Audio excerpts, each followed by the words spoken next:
Hello guys, இன்னைக்கு நம்ம ஜங்கோட show தான் பார்க்க போகிறோம். இவர் ஸ்கூல் புள்ளி சைக்கோ பார்ட் 9 போன பாட்டு இதோட கம்ப்ளீட் பண்ணியிருந்தேன்னா சும்மாவே ஜங்குக்கு ஆடுவான். இதில் இந்த வயன் வேற சும்மா இல்லாமல் ஜங்குக்கு நல்லா கடுப்பேற்றி விட்டுருப்பா. ஜங்குக்கு அப்படியே வெறி பிடிச்சிட்டு நேரம் கேர்ள்ஸ் டிப்ஸுக்கு தான் போயிட்டு இருந்திருப்பா. வயனும் அங்கே தான் இருப்பா. ஸோ அதோட அந்த பாட்டை கம்ப்ளீட் பண்ணியிருந்தேன். So let's continue the part 9. ஜங்குக்கு அவளை தான் உச்சக்கட்ட கோவத்தில் போயிட்டு இருக்கும் போது தேங்க்ஸ் சும்மா இல்லாமல் மச்சான் வேணுன்ட்டா பிரச்சனை. ஏய் விட்டு போயிரு, மச்சான் கூட பார்க்க மாட்டேன். செவ்வல்லே ஒன்று பல்லார்னு விட்டுட்டு போயிட்டே இருப்பேன். பேசாம இங்கேருந்து போயிரு, என் வல்ல குறுக்கிடாத. சரி கவுனில் இருக்க மச்சான், கொல்ல வெளியில் இருக்கேன். அவ்வளோதான், என் கோவத்துக்கு நீ அழாயிராத, பின்னாடி ஃபீல் பண்ணிடுற. தள்ளிப்போ தள்ளிப்போன்னு சொன்ன, போயிரு. தேஜமனே அவனை கூட்டு போடா. டே வந்துடுறா, அவன் சரி கானில் இருக்கான்டா. டே அவன் எங்கே போகிறான்னு தெரியுதாடா? எனக்கு தெரியுதுடா, நீ மூடிக்கிட்டு இருக்கான். போட்டும் அதுக்கலாம், என்ன தெரியுதா? அவன் நம்ம மச்சான் வளர்த்து போவா, கோவத்தானே போகிறான். என்ன கரெக்டாக அவள் பண்ணா? அவள் பண்ணதுக்கு அவன் ஏதோ பண்ண தான் செய்வான், நீ விடு, அவன் பார்த்துப்பான் அப்படின்ட்டு ஜிம்மன் அசால்ட்டாக சொல்கிறான். ஆனாலுமே தேங்க் வந்து ஏதோ தப்பாக போகுது அப்படிங்கிறது அவனுக்கு புரியுது. இந்த பக்கம் ஜங்குக்கா சுத்தடி ஓயன், உனக்குள்ளே இருக்கிற ஈவில் தூண்டி விடலான்னு நான் எவ்வளோ வேலையும் பார்த்தா அதை நீ எனக்கே திருப்பி விட்றியா? அவ்வளோ இன்னைக்கு நான் செய்யலை.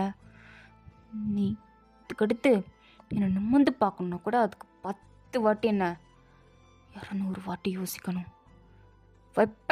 யோசிக்க வைப்பேன். என்னையோடைய அசிங்கப்படுத்துகிற, இவ்வளோ பெரிய அசிங்கம் அப்படின்ட்டு நேராக கேர்ள்ஸ் டிப்ஸுக்குள்ளே போகிறான். போன உடனே அங்கே கிளாஸ்லாம் இருக்குல்ல, அதெல்லாம் கையாலே குத்தி எடுத்ததில் அதில் இருக்க கிளாஸ் பீஸ் ஒன்று அப்படியே சொக்கு கூட கையில் குத்தி கிழிச்சு அப்படியே ரத்தம்லாம் பொழந்துட்டு வருது. அவன் கையிலையும் ரத்தம்லாம் இருந்தாலும் அதை பற்றிலாம் கேர் பண்ணாமல் அப்படியே ஒயனோட பேரை சொல்லி, எங்கடி இருக்க, ஒழுங்கு முறைதான் வெளில வா ஒயன், வெளில போன்னு சொன்னேன், நீ எங்கே இருந்தாலும் வெளில வந்துரு. ஐயோ இது என்ன சொக்கு குரல் மாதிரி இருக்கு. ஐயோ ஒயன் கோவத்தில் என்னடி பண்ணிட்டு வந்த? ஐயோ எனக்கு கோவம் வந்தா நான் என்ன பண்ணுவேன்னு கூட தெரியாது. இதை பண்ணிட்டு வந்துட்டோம் போலேயே, அதான் இவன் கோவத்தில் இப்படி வரான். பரவாயில்ல, என்ன பண்ணி குளிச்சிட போகிறான்? எனக்குள்ளே இருக்க இவ்வளோ தூண்டி விடுறானா? இருக்கட்டும் இவனுக்கு அப்படின்ட்டு. இவ்வளோ நாளாக நல்லா இருந்த புள்ள திடீர்னு அவளும் ஒரு மாதிரி ஆகி அப்படியே டோரை ஓப்பன் பண்ணி, என்ன எவ்வளோ தைரியம் உனக்கு? என்னையே இன்சல்ட் பண்ணிட்டு என் மூச்சிலே காரி துப்பிட்டு என் முன்னாடியே தைரியமாக வந்து என்ன நான் கேட்குற? இங்கே பாருங்க சீனியர், நீங்கள் என்கிட்ட தப்பாக நடந்துக்கிட்டீங்க. அது ரொம்ப பெரிய தப்பு. நான் தப்பு பண்ணாதான் நான் அடங்கி போவேன். நீங்கள் தப்பு பண்ணதுக்கெலாம் என்னால் அடங்கிக்கிட்டு வாயை மூடிக்கிட்டுலாம் இருக்க முடியாது. நான் ஒன்றும் அந்தளவுக்கு இன்னசென்ட் கிடையாது. புரியுதா உங்களுக்கு? ஓ ரியலி வயன், இன்றைக்கி நான் ஒரு இடத்துக்கு கூட்டு போகணுன்னு ரொம்ப ஆசைப்பட்றேன். இஃப் யூ டோன்ட் மை, என் கூட நீ வர முடியுமா? சாரி சீனியர், நீங்கள் கூப்பிட்ட இடத்துக்குலாம் என்னால் வர முடியாது. எனக்கு வர விருப்பம் இல்லை, அதனால் என்னால் வர முடியாது. எனக்கு கிளாஸஸ் நிறையா இருக்குது. ஓ கிளாஸஸ் இருக்கா? ஏண்டி நான் கூப்பிட்டுட்ருக்கேன், என்னை விட்டுட்டு கிளாஸஸ் அதிகமாக இருக்குன்னு சொல்கிறியா? நீ எப்படி கிளாஸில் நிம்மதியாக அங்கே உட்காந்துருக்கேன்னு பார்த்துடலாமே அப்படின்னு சொல்லிட்டு வான் பாட்டுக்கு போகிறா. ஜங்குக்கு வந்த கட்டுப்புக்கெல்லாம் அடக்கவே முடியல. அப்படியே உன்னோட முடியை பிடிச்சி பட்டான்னு இழுக்கிறான். போகும்போது அவள் அப்படியே முடியை பிடிச்சிட்டு, ஏய் என்ன பண்ணிட்டு இருக்க நீ? என் முடிய விடு, எனக்கு வலிக்குது. வலிக்குதா? வலிக்கட்டும். எல்லாரும் முன்னாடி நீ நான் அசிங்கப்படுத்தும் போது அவங்க என்ன பார்த்து நக்கலாக சிரிக்கும் போது எனக்கு எப்படி வலிச்சிருக்கும், எவ்வளோ கோவம் வரும், எவ்வளோ வெறி வரும். அதைத்தான் நான் எப்படி காமிச்சிட்ருக்கேன். அதை நீயும் அனுபவிக்க வேண்டாமா? அனுபவிக்கணும்ல, அதுக்கு தான் இப்படி பண்ணிகிட்ருக்கேன். இங்கே பாரு, நான் திரும்பவும் சொல்கிறேன், நீ என்கிட்ட தப்பாக நடந்துக்கிட்டா அதுக்கு தான் நான் அப்படி பண்ணேன். நீ பண்ணது தப்பு. ஆனால் நீ இன்னும் அதுக்கு ஒரு சின்ன ரெக்ரெட் கூட என்கிட்ட பண்ணவே இல்லை. ஒரு சின்னதாக சாரி கூட கேட்காம ஏன் முடிய நீ பிடிப்பியா? உனக்கு அவ்வளோ தைரியமா? முன்னாடி என்ன குரல்லாம் எகிரிக்கிட்டு போகுது? இவ்வளோ தைரியம் வந்துடுச்சா என்ன? தன்னால் உனக்குள்ளே இருக்கிற ஈவில் தூண்டி விட்றேன்னு சொல்லிட்டு எனக்கு மொத்தமாக உன் ஈவில் வெளில வந்தது நினச்சா சந்தோஷமாகவும் இருக்குது ஒரு பக்கம். இருந்தாலும் அதே இதுக்கு என்கிட்ட காமிக்கிற? ஏன்னா தூண்டி விட்டதே நீ தானே, அதான் உன்கிட்ட காமிக்கிறேன். ஏன்டி என்கிட்ட காமிக்கிற? ஆனால் உனக்குள்ளே ஒரு பெரிய ஈவில் இருக்குன்னு எதிர்பார்த்தேன். ஆனால் இவ்வளோ ஸ்மார்ட்டான ஈவில் இருக்குன்னு எதிர்பார்க்கல. இதை விட பயங்கரமான ஈவிலை நீ கொண்டு வருவேன்னு தானே நான் நினச்சேன். ஓ, இதை விட பயங்கரமாவா? நான் ஒன்றும் ஈவில் கிடையாது ஜங்கு. நீங்கள் தான் ஈவில். நீங்கள் மட்டும்தான் ஒரு பெரிய ஈவில். ஏன்னா ஒரு ஈவிலுக்கு தான் இன்னொரு ஈவிலை பார்க்குறதுக்கு ஒரு ஆசை வரும், ஒரு எதிர்பார்ப்பு வரும். அது உங்கள் கண்ணில் நான் பார்த்தேன். நீங்கள் என்ன ஈவல்னு சொல்கிறீங்கள, நான் தப்பு பண்ணியிருந்தேன்னு வச்சுக்கோங்களேன். அன்றைக்கி உங்கள் மண்டையை போட்டு அடித்தேன். அப்போ எனக்கு எதுவும் புரியலை. உங்ககிட்ட கொஞ்சம் சாஃப்டாக நடந்துக்கிட்டேன். ஆக்சுவலாக எனக்கு கொஞ்சம் நல்ல குணம் இருக்குது. அதனால தான் உங்ககிட்ட கொஞ்சம் கேரிங்காக நடந்துக்கிட்டேன். நான் எல்லாருக்கிட்டேயும் அப்படி தான் நடந்துப்பேன். ஆனால் அப்படி இருக்கிற என்கிட்டயே ஒருத்தங்க தப்பாக நடந்துக்கிட்டாங்கன்னா, நானும் மனுஷி தான். எனக்கு கோவம் வரும். கோவம் வராமல் இருக்கிறதுக்கு நான் ஒன்றும் ஜடம் கிடையாது, அதாவது சத்த பணம் கிடையாது. அப்படி இருக்கிறதுக்கு கொஞ்சமாவது கோவம் வரதான் செய்யும். அதுதான் எனக்கும் கிளாஸ் ரூமில் வந்தது. நீ என் பெர்மிஷன் இல்லாமல் என்னை தொட்டில, அப்போ எனக்கு அப்படி தான்ட்டா கோவம் வரும். இப்போ ஒழுங்கு மரியாதையை முடிய விடு, இல்லைனா இதுக்கும் எனக்கு கோவம் வரும். ஆனால் எனக்கு வெறி பிடிக்கும்டி. நீ இப்படி பண்ண பார்த்தியா, அதை நினச்சாலும் இப்படியோ முடிய இப்படி பிச்சு ஜங்கு ஒழுங்கு முடிய விடு. எதுக்கு இப்படி பண்ணி எனக்கு வலிக்குது பாரா. இவ்வளோ நேரம் ஏதோ இப்படி மாதிரி பேசிட்டு இப்போ என்ன கல்லேருந்து தண்ணி கொட்டிகிட்டு இருக்கு பாருங்க. ஒழுங்கா தலைமுடிய விடுங்க, எனக்கு வலிக்குது. ஓ, வலிக்குதா? எனக்கு ஒரு கிஸ் கொடுத்துட்டு போ, வலிக்காது. இந்த மூஞ்சில் தான் எச்சு துப்பினேன். அப்போ இந்த மூஞ்சியே மொத்தம் கூட விட்டுடுறேன். அதை என்னால் பண்ண முடியாது. அப்போ நான் பண்ணுவேன் அப்படின்ட்டு அவன் முடியை பிடிச்சி எடுத்து அவளை ஃபோர்ஸ்ஃபுல்லாக கிஸ் பண்ணுறான். அவனை போட்டு சப்பு சப்புன்னு அடிக்கிறா. இருந்தாலும் கை ரெண்டுத்தையும் அப்படியே பிடிச்சி முறுக்கி பின்னாடி வச்சுட்டு அவன் பாட்டி கிஸ் பண்ணுறான். அவள் இப்படி தப்பிக்கலான்னு என்னென்னமோ ட்ரை பண்ணுறான். முடியவே இல்லை. அவன்கிட்ட போராட முடியுமா? அவன் எவ்வளோ ஸ்ட்ராங்காக இருப்பான். இவளால் சுத்தமாக பண்ணிக்க முடியல. அப்படியே சக்குக்கை தள்ளி விட்டுட்டு அங்கேருந்து அப்படியே குடுக்குடுன்னு கிளாஸ் ரூமுக்கு தான் ஓடி வரா. வந்து பார்த்தா கிளாஸ் ரூமுக்குள்ள எல்லாருமே வாயின் மேலே அப்படியே முட்டை தூக்கி அடிக்கிறாங்க. வாயினுக்கு ஒன்றும் புரியலை.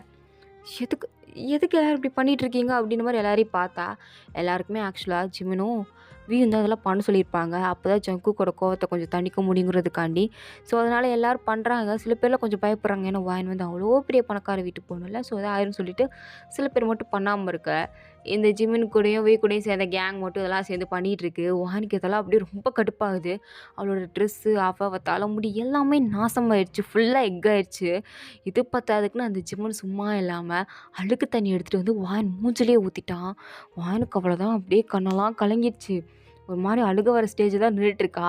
அப்போ ஜங்குக்கு அப்படியே நக்கலாக சிரிச்சிட்டு ஜீவனை பார்த்து, பரவாயில்லைய மச்சான், செம்மடா, என் மனசை நீ நல்லா புரிஞ்சு வச்சுருக்க, நல்லா புரிஞ்சு வச்சுருக்க. நான் கொஞ்சம் ரிலாக்ஸாக ஃபீல் பண்ணுறோங்கிறதுக்காண்டி வாயின் மேலே எவ்வளோ கேவலமாக முட்டையை அடித்து சாக்கடை தண்ணியை ஊற்றிருக்கியா? சே, உன்னை நினச்சா எனக்கு ரொம்ப பெருமையாக இருக்கு மச்சான். உன்னை என் ஃப்ரெண்டுன்னு சொல்லிக்கிறதுல ரொம்ப பெருமைப்படுறேன் மச்சான், ரொம்ப பெருமைப்படுறேன். ஓயன் நேடி பாத்ரூமில் என்கிட்ட அவ்வளோ திமுறா, அவ்வளோ கிளாஸாக மாசாக பெஸ்ட்டு போனேம்மா. இங்கே என்ன சாக்கடை தண்ணியை மூஞ்சில் ஊற்றி நின்றுட்டுருக்க? சி, நாருது தள்ளி நில்றி. என் மேலே வச்சு துப்புற. ஆனால் நான் உங்களை துப்ப மாட்டேன், ஏன்னா இந்த மாதிரி நான் கிடையாதுடி அப்படின்ற மாதிரி சொல்கிறான். சொல்லிட்டு ஏன்னா நான் தான் ஈவலாச்சே அப்படின்றான். வாயனுக்கா அவ்வளோ கோவம் வருது. அப்படியே அவனை பார்த்து முறைச்சிட்டு கை ரெண்டையும் முறுக்கிக்கிட்டு எவ்வளோ பண்ண முடியுமோ பண்ணுங்கடா அப்படின்ட்டா. பாட்டுக்கு அங்கே நின்றுட்டுருக்கா. பிரின்ஸ்பல் இதெல்லாம் பார்த்துட்டு, ஐயோ டே அவள் லீ ஃபேமிலி சேர்ந்த பொண்ணுடா, அவளை போய் என்னடா அப்படி பண்ணி வச்சுருக்கீங்க, ஐயோ ஏன்டா அப்படிலாம் பண்ணுறீங்க? மேம் அதெல்லாம் அப்படி தான் பண்ணுவோம் அப்படின்ட்டு. அது ஜங்குக் பண்ண வேலைன்னு தெரிஞ்சதுக்கப்புறம் அவங்களால எதுவும் பண்ண முடியல. அவரோட காலில் விழுந்து, இங்கே பாருமா, இந்த பசங்க பண்ணதெல்லாம் தயவு செஞ்சு உன் சித்திக்கிட்டே உன் அம்மாக்கிட்டே போய் சொல்லிடாதம்மா, எங்களை உண்டியெல்லாம் பண்ணிடுவாங்க, ஸ்கூலே மூடிடுவாங்க, ப்ளீஸ்மா அதெல்லாம் சொல்லிடாதம்மா, ப்ளீஸ்மா, எனக்காக சொல்லிடாதம்மா. நான் சொல்ல மாட்டேன், யூனிஃபார்ம் விட்டு வாங்க, நான் சேஞ்ச் பண்ணிக்கணும். இதோ இட்டு வரமா அப்படின்ட்டு அவங்களே யூனிஃபார்ம் ஒன்று எடுத்துகிட்டு வந்து வாங்கிக்கிட்டு கொடுக்குறாங்க. ஸோ வாங்கிட்டு போய் ஃப்ரெஷ்ஷப் ஆகிட்டு அந்த யூனிஃபார்மை போட்டுட்டு வெளில வரா. பார்த்தா அந்த யூனிஃபார்முக்குள்ளே சின்ன சின்ன அந்த கடி எறும்பு இருக்குல்ல, ஸோ அதை வச்சுருப்பானுங்க போல். அதாவது ஜங்குக்கு தான் அதுக்குள்ளே போட்டிருப்பான். அந்த யூனிஃபார்மும் அவள் தெரியாமல் போட்டு வந்துட்டா. அது போட்டதுக்கப்புறம் ஒன்று ஒன்றா அப்படியே உடம்புக்குள்ளே கடிக்க, அது இல்லாமல் பாடி ஃபுல்லாக அப்படியே ஊறல் எடுக்குது. வாயின் வேற கரெக்டாக கிளாஸுக்குள்ளே அப்படியே என்ட்ராகலான்னு வந்திருப்பா. இது கட கட கட அப்படியே கடிக்க ஆரம்பிக்கும் போது வானுக்கு அவ்வளோதான் அரிப்பு, ரொம்ப அரிப்பாகுது. அது மட்டும் இல்லாமல் அவங்க முன்னாடி அந்த மாதிரி ட்ரெஸ்ஸை அவுத்து அரிக்கவும் முடியாது. அது ரொம்ப அசிங்கமாக போயிடும். ஆனால் என்னால் அதை பொறுத்துக்கவும் முடியல. அது பாட்டுக்கு அந்த எறும்பு பாட்டுக்கு உடம்புல அங்கங்கன்னு போய் அப்படியே கடிச்சு கடிச்சு கடிச்சு கடிச்சு வைக்கிது. வாயன் அவ்வளோதான் ஒரு கட்டத்தில் முடியாமல் கழுத்து இது அங்கிட்டு பட்டன்லாம் அப்படியே லைட்டாக பிச்சுக்கிட்டு அவள் பாட்டுக்கு சொரிஞ்சிட்டே இருக்கா. 4-5 பொண்ணுங்க தான் அதை பார்த்துட்டு, ஏய் உனக்கு என்னாச்சு, எதுக்கு ட்ரெஸ்ஸை கழட்டிகிட்டு இருக்க, உனக்கு என்ன பைத்தியம் பிடிச்சிச்சா? ஐயோ இல்லை, எனக்கு ஒரு மாதிரி அரிக்குது, எனக்கு அரிக்குது. உனக்கு அரிக்குதா? எதுக்கு பைத்தியம் மாதிரி பண்ணிட்டு இருக்கீங்க பாரு, பாய்ஸ்லாம் இருக்காங்க, நீ பாட்டுக்கு ஷர்ட் பட்டெல்லாம் ரிமூவ் பண்ணிட்டு இருக்க, இதெல்லாம் தப்பு வாயன், சார் பார்த்தா திட்டுவார். நீங்கள் பாரு பசங்களாரும் பார்க்குறாங்க, இப்படி பண்ணாத, நீங்கள் விடுங்க ஃபஸ்ட் அப்படின்ட்டு அவங்க எல்லாரையும் தள்ளி விட்டுட்டு அவளுக்கு சப்போர்ட் பண்ண பொண்ணுங்க எல்லாரும் தட்டி விட்டு ஓடி போய் அப்படியே ரெஸ்ட் ரூமில் போய் எல்லா ட்ரெஸ்ஸையும் அப்படியே கழட்டி போடுறா. பார்த்தா உடம்பு ஃபுல்லாக அப்படியே சிவப்பாக இருக்குது. ஃபுல்லாமே அப்படியே ரெட்டிஷாக ஆகிடுச்சு. வானுக்கு அதில் அரிப்பு வேறு, அப்படியே சொரிஞ்சிட்டே இருக்கா. அவளால் வலியை தாங்க முடியல. தெரிஞ்சு போச்சு யார் பண்ணாங்க அப்படின்ட்டு, ஜங்குக்கு தானே. அப்படியே ஒரு மாதிரி டாய்லெட்டில் உட்காந்து அழ ஆரம்பிச்சிட்டா. ஏன் இப்படி பண்ணுறாங்க, எனக்கு எவ்வளோ வலிக்குது. சும்மாவே அவனால் நான் முதுகில் அங்கங்கே அடி வாங்கியிருக்கேன். அந்த வலி பார்த்தாதுன்னு இவன் வேறு ஏன் என்னை போட்டு இப்படி படுத்துறான். இவன் தானே எனக்கு இவ்வளோ வலி கொடுக்குறான், நான் அவனுக்கு என்ன பண்ணேன்? அவன் முன்னாடி எச்சு துப்பாது அவனுக்கு அவ்வளோ இன்சல்ட்டிங்காக இருந்ததுன்னா அவன் என்னை இவ்வளோ படுத்துறான். எல்லோரும் முன்னாடி அசிங்கப்படுத்திட்டான். எல்லோரும் என்ன நினச்சிருப்பாங்க, கேவலமாக நினச்சிருக்க மாட்டாங்களா? இதுக்கடுத்து நான் எப்படி இந்த கிளாஸுக்கு வருவேன் அப்படின்ட்டு வாயன் அப்படியே ட்ரெஸ்லாம் கழட்டி போட்டு ட்ரெஸ்ஸே இல்லாமல் தான் இருக்கா. அப்போது ஒரு டவல் வந்து மேலேருந்து மூஞ்சில் அடிக்குது. யார் அப்படின்ட்டு அப்படியே லைட்டாக எட்டி பார்த்தா ஜங்குக்கு அப்படியே அவனோட ஒரு கண்ணை அந்த ஓட்டை வழியாக வாயன் அப்படியே பார்க்குறான். அதை வாயன் பார்த்தது ஜங்கு கண்ணு அப்படின்னு தெரிஞ்சதும் ஒரு மாதிரி பயந்து போய் பின்னாடி வந்து அந்த டவல் வேறு கட்டிட்டு, ஜங்குக்கு இங்கே என்ன பண்ணுற, இங்கே என்ன பண்ணுறனா, நீ இங்கே என்னடி பண்ணுற பைத்தியமே, நீ கேர்ள்ஸ் ரெஸ்ட் ரூம் நினச்சி பாய்ஸ் ரெஸ்ட் ரூமுக்கு வந்திருக்க, அது கூட வாடி உனக்கு புரியலை. ச்சே, ஆனால் நீ இப்படி சொரிஞ்சிட்டே ஓடி வந்ததை எல்லாரும் பார்த்து உன்னை ஒரு பைத்தியம்னே கன்ஃபார்ம் பண்ணிட்டாங்க. உனக்கு தெரியுமா என்னது? எப்படி என்னை நீ ஒரு செகண்ட் இன்சல்ட் பண்ண, ஆனால் இந்த ஒரு நாள் ஃபுல்லாக வச்சு உன்னை எப்படி பைத்தியன்ற பேரை வாங்கி கொடுத்தேன்னு பார்த்தியா? இதுக்கு அடுத்தாது என்கிட்ட பம்பு பண்ணாமல் ஒழுங்கா இருக்கிற வழியை கற்றுக்கோ. நீ ஒழுங்காக இருந்தாலும் நான் உன்னை ஒழுங்காக இருக்கவே விட மாட்டேன். ஏன்னா என்ன நீ பகைச்சிக்கிட்ட, உன்னை நான் சும்மா விட்டுருவேனா? விடவே மாட்டேன் அப்படின்ட்டு அப்படியே டோரை டக்குன்னு ஓப்பன் பண்ணுறான். அப்படியே வாயின் பயந்து போய் நின்றுட்டுருக்கா. அப்போ வாயினோட பாடியில் அந்த ரெட்டிஷாக இருக்குல்ல, ஸோ அதெல்லாம் அப்படியே ஜங்குக்கு அப்படியே தொட்டு பார்த்துட்டு, ச்சே ரொம்ப வலிக்குது போலையே, ரொம்ப வலிக்குதாடி, ரொம்ப வலிக்குதா, என்கிட்ட சொல்லு. ஜங்கு எதுக்கு இப்படிலாம் பண்ணுறீங்க, நான் உங்களுக்கு அப்படி என்ன பண்ணேன்? நான் வந்த நாள்லேருந்து உங்ககிட்ட நான் எதுவுமே பண்ணல. நான் பாட்டுக்கு நான் உண்டு என் வேலை உண்டுட்டு இருந்தேன். நீங்களாம் வந்தீங்க, என்கிட்ட ஒம்பழுத்தீங்க, என் கூட இருக்கிறீங்க. அடுத்து ஏன்டா இப்படி பண்ணேன்னு கேட்டேன், இப்படி போட்டு டார்ச்சர் பண்ணுவீங்களா? ஏன் இப்படி பண்ணிகிட்ருக்கீங்க? ஐய என்ன இப்படி பேசிகிட்டு இருக்க? ஏதோ என்கிட்ட கல்ல ஒரு மாதிரி தைரியமாக அப்படி கூலாக பேசினேன். என்னால் அப்படி பண்ண முடியாது. என்கிட்ட நான் தப்பு பண்ணலன்னா நான் வந்து இப்படி தான் இருப்பேன் அப்படின்ட்டு ஏதோ சீன் போடுற மாதிரிலாம் ஏதோ ரொம்ப இதாக பேசிக்கிட்டு இருந்தேன். இப்போ எங்கம்மா அதெல்லாம் போச்சு? ஒரு மாதிரி பவ்யமாக உட்காந்து பேசிகிட்ருக்கே, என்ன விஷயம்? ஏன் இப்படி பண்ணுற? எனக்கு ரொம்ப வலிக்குது, ப்ளீஸ் இப்படி பண்ணாத, என்னால் இங்கே சர்வே பண்ண முடியலை. ஏன் இப்படி என்னை போட்டு டார்ச்சர் பண்ணுற? நான் நடந்த தப்புக்கெல்லாம் உங்ககிட்ட மன்னிப்பு கேட்குறேன். உன்னை இன்சல்ட் பண்ணதுக்கு நான் மன்னிப்பு கேட்குறேன். என்னை விட்டுரு, இதுக்கடுத்து இப்படி பண்ணாத. அது பொறே, அதை எப்படி பண்ணாமல் இருக்க முடியும்? நான் உங்ககிட்ட சாரி கேட்குறேன், உனக்கு புரியுதா? ஓ சாரி கேட்குறியா? அப்போ நான் உன்னை மன்னிக்கணும்ல? மன்னிக்கணும். அப்போ என்னை பார்த்தா உனக்கு பயமாக இருக்கா? ஆமாம், பயமாக இருக்கு. ஓகே ஓகே ஓகே, பயமாக இருக்குல்ல. அப்போ நான் நைட் இந்த இடத்துக்கு வந்துட்டு நான் உன்னை பிக்கப் பண்ணிட்டு போகிறேன்.